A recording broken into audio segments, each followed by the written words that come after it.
Christine is a biographical drama film based on the real-life 1970s news reporter Christine Chubbuck, who at 29 years of age finds herself simultaneously struggling with both an unfulfilled personal life as well as professional frustrations that ultimately lead to serious depression and mental health issues as she tries to advance her career as a way to find happiness and recognition. Working at her local news station in Sarasota, Florida, she feels destined to do greater things and is driven in her pursuit of a position in a larger market. With an eye for nuance and an interest in social justice, she is constantly butting heads with her disgruntled boss, who pushes for more sensationalistic stories that will improve ratings which currently are in the toilet, as he says. Highly insecure, pessimistic, jealous, disillusioned, Christine is not exactly kind or forgiving towards her mother, whose personality is pretty much the opposite of her daughter's. She is free-spirited, zany, fun-loving, and is enjoying the quality time with her new boyfriend. Christine's co-worker George seems to be really eager and wanting to initiate a friendship with Christine, which she doesn't really know how to handle or respond to, and to make matters worse,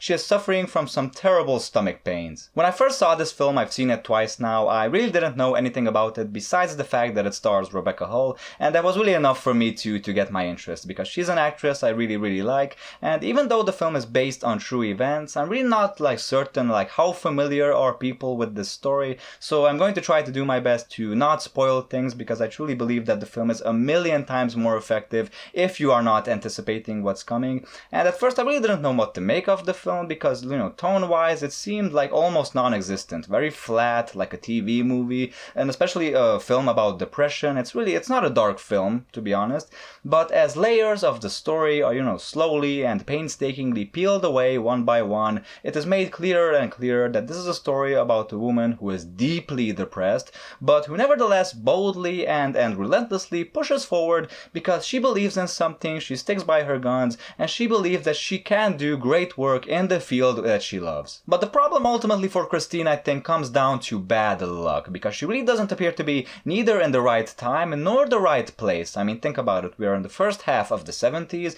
in a small town, and she is a woman trying to make it big in journalism, and both her physical appearance as well as her demeanor were really very characteristic for what was typically associated, at least back then, with being feminine and being approachable. Her boss even calls her a feminist, which he describes in a nutshell as a way to get ahead by talking louder than the other guy. And that's describing any sort of movement in such a way is quite idiotic and insulting, to say the least. And the character and her whole situation is very interesting, and I also think quite unique, because it's not like we haven't seen similar stories before. I think most movies are basically based on a character trying to rise to the top, but the difference is that there's always a very clear obstacle to be overcome. But here there really isn't such a thing. There are no bad guys, there are no antagonists in this film. Nobody is out to get Christine, nobody wants to harm her, not even the boss, who you would expect to be, this heartless asshole who never compromises. It's not true. He actually is quite understanding, he actually can be quite funny and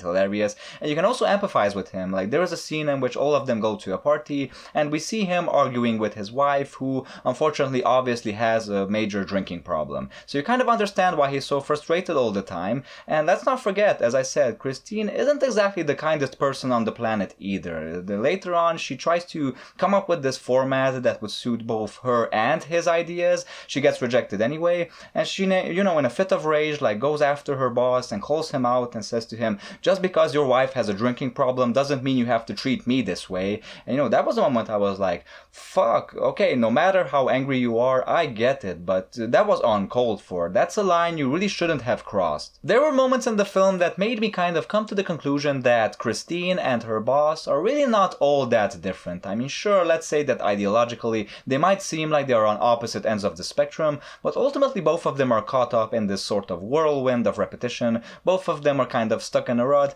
and both of them are basically clinging on to what they truly believe in, which, for him, it's juicy stories, it's ratings, it's the belief that people don't really have attention spans, and the only way to keep them watching is by showing them the most shocking material possible. Her, on the other hand, she believes in the complete opposite, that they, as journalists, as presenters of the news, really should know better, and really should, try to present the news as truthfully as possible, really should let people, speak for themselves, using their own words, and that they should be more responsible, and they really shouldn't try to twist and distort reality for their own benefit. Speaking about repetition, just think about the boss and his wife. I mean, it is pretty clear that they have grown into the bitter, unhappy couple. They probably can't stand each other, and they have entered into this routine, repeating the same shit, the same arguments all over again. You know, alcoholism is very much a characteristic of that sort of like life. And Christine, like, she doesn't have anybody, she doesn't have a spouse, but it might be quite possible that what she is going through in this film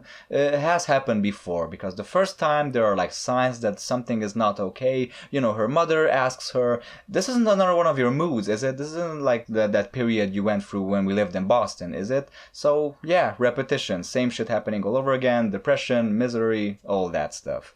I really liked how the movie is basically saying that nobody is 100% happy, nobody is 100% fulfilled. It's all about basically finding the right tools to help us cope, because every one of us needs a little help. Every one of us needs something to help us get through the day and to keep us moving forward. And that's basically true for every single major character, at least in the film. Like the mother character, for example, likes to smoke weed, which Christine in her very typical fashion disapproves of.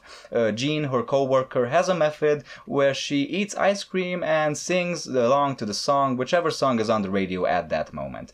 The owner of the station, like he's a liquor lover, basically. And George, you know, the other anchor and her co-worker, you know, he would seem like to be the most balanced and most successful person here, but even he has proven to have some sort of therapy of his own. Christine is a very interesting character precisely because she is the one who seems incapable of finding these tools, or at least the tools she finds are incapable of making her feel any better. And it's not like she doesn't try. I mean, she tries her butt off. She really tries to bury herself in her work, for example. She goes buying a radio scanner to listen in on police frequencies in an attempt to really, you know, like find that very juicy story of hers. And she also does like educational puppet theater for disabled children as a sort of side job, which is really nice, of course. And they do a great job with that in editing, because every time we see one of her puppet shows, it always comes immediately after one of her fights or disappointments in life, you know. And those puppet shows are very interesting because those are basically like the only moments where we see Christine being able to like truly express exactly what she is feeling. Obviously in a much more simplified and more allegorical manner, as you would explain it to children, of course,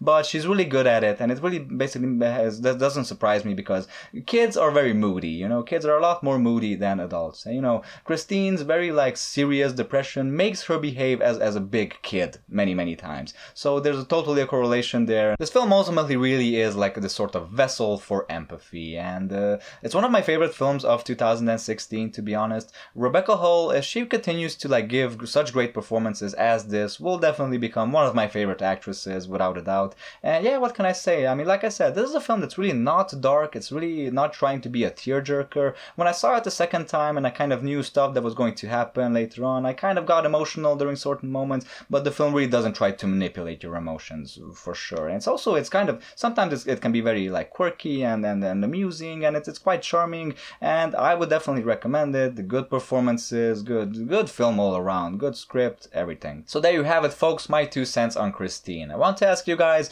what are some of your favorite films about depression? Yeah, it can be anything.